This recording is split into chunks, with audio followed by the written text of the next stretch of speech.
kami rasa putusan ini juga jauh lebih tinggi daripada apa yang sudah diputuskan di awal, dan kami yakin bahwa klien kami sama sekali seharusnya tidak bersalah terhadap dakwaan yang sudah diputus oleh jaksa penuntut umum.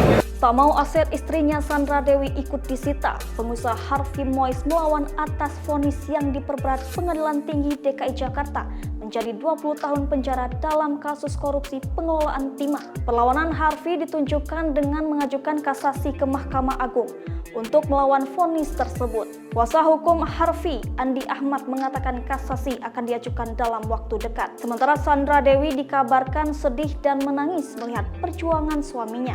Diketahui vonis terhadap Harvey ini jauh lebih tinggi daripada tuntutan jaksa. Jaksa sebelumnya menuntut 12 tahun penjara terhadap Harvey. Uang pengganti yang harus dibayar Harvey juga diperberat menjadi 420 miliar dari semula 210 miliar.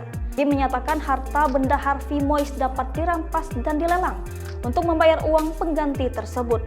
Jika harta benda Harvey tidak mencukupi membayar uang pengganti tersebut, diganti dengan 10 tahun kurungan. Selain itu, denda yang harus dibayar Harvey pun diperberat.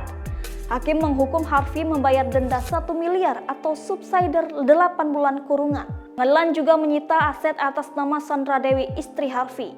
Padahal sidang Sandra Dewi menyatakan semua aset itu miliknya pribadi jauh sebelum ia menikah.